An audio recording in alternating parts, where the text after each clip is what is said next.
بسم اللہ الرحمن الرحیم۔ السلام علیکم ورحمۃ اللہ وبرکاتہ۔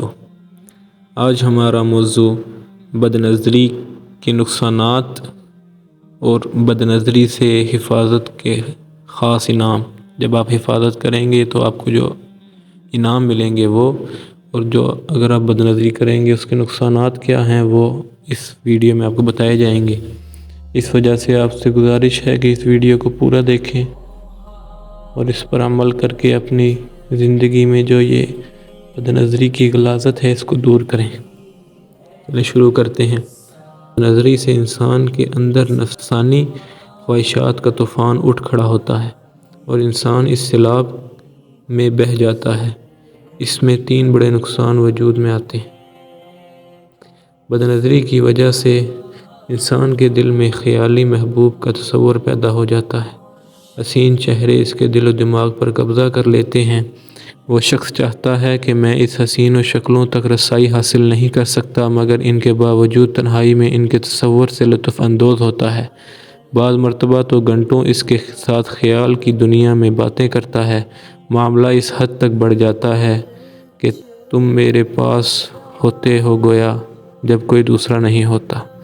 بد نظری کے ساتھ ہی شیطان انسان کے دل و دماغ پر سوار ہو جاتا ہے اور اس شخص سے شیطانی حرکات کروانے لگتا ہے۔ جس طرح ویران اور خالی جگہ پر تیز آندھی اپنے اثرات چھوڑتی ہے، اسی طرح شیطان بھی اس شخص کے دل میں اپنے اثرات چھوڑتا ہے تاکہ اس دیکھی ہوئی صورت کو خوب آراستہ، مزین، مزیدار کر کے اس کے سامنے پیش کرے اور اس کے سامنے ایک خوبصورت بت بنا دیتا ہے۔ ایسے شخص کا دل رات دن اسی بت کو پوجتا رہتا ہے اور خادم آرزو میں الجھتا رہتا ہے۔ اس کا نام شہوت پرستی ہے، خواہش پرستی ہے اور نفس پرستی ہے۔ ارشاد باری تعالیٰ ہے کہ وَلَا تُطِعْ مَنْ قَلْبَهُ عَنْ ذِكْرِنَا وَاتَّبَعَ هَوَاهُ وَكَانَ أَمْرُهُ فُرُطًا۔ ترجمہ: اور اس کا کہنا نہ مان جس کا دل ہم نے اپنی یاد سے غافل کر دیا ہے اور اپنی خواہش کی پیروی کرتا ہے اور اس کا کام حد سے بڑھ گیا ہے۔ دوسری بد نظری کا نقصان یہ ہے کہ انسان کا دل و دماغ متنفر چیزوں میں بڑھ جاتا ہے، یہاں تک کہ وہ اپنی صالح اور جو منافع والی چیزیں ہیں ان کو بھول جاتا ہے۔ گھر میں حسین و جمیل، نیکوکار، وفادار بیوی ہونے کے باوجود اس شخص کا دل بیوی کی طرف مائل ہی نہیں ہوتا۔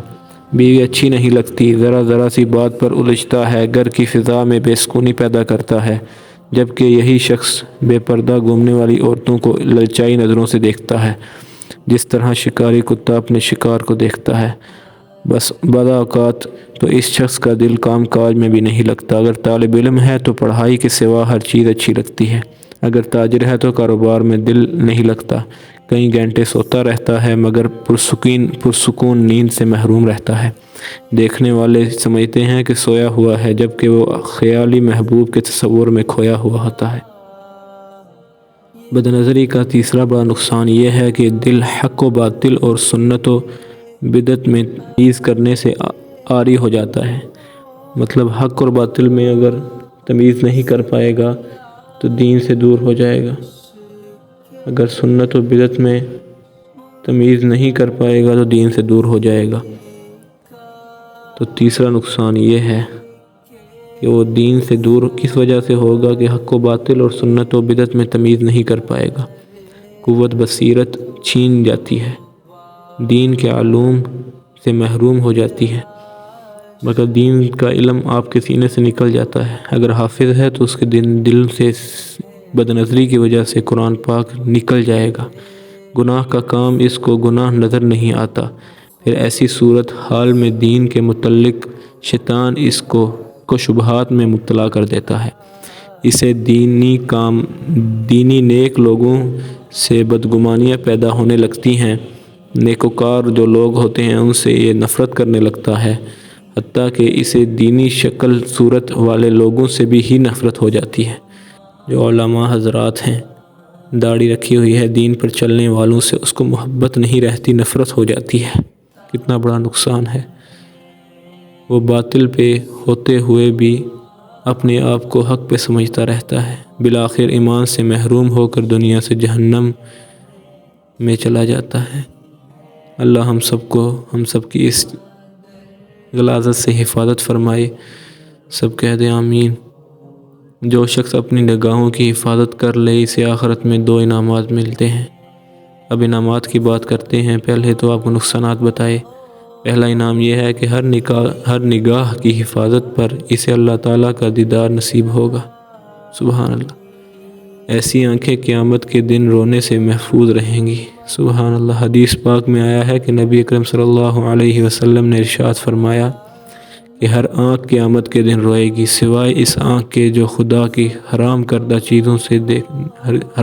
چیزوں کو دیکھنے سے بند رہی، اور وہ آنکھ جو خدا کی راہ میں جاگی رہی، اور وہ آنکھ جو خدا کے خوف میں روئی۔ اس میں مکھی کے سر کے برابر بھی آنسو آیا۔ سبحان اللہ۔ اس لیے آپ سے گزارش ہے کہ اگر آپ اس کام میں مبتلا ہیں تو اس کو چھوڑ دیں۔ آپ کو نقصانات جب معلوم ہو گئے ہیں تو آپ اس کو چھوڑنے میں آپ کے لیے آسانی پیدا ہو سکتی ہے۔ آپ سے گزارش ہے کہ اس غلاظت کو چھوڑ کر اپنی دنیا کی زندگی کو اور آخرت کی زندگی کو خوشگوار بنائیں۔ انشاءاللہ اگلی ویڈیو میں ملیں گے۔ السلام علیکم ورحمۃ اللہ وبرکاتہ۔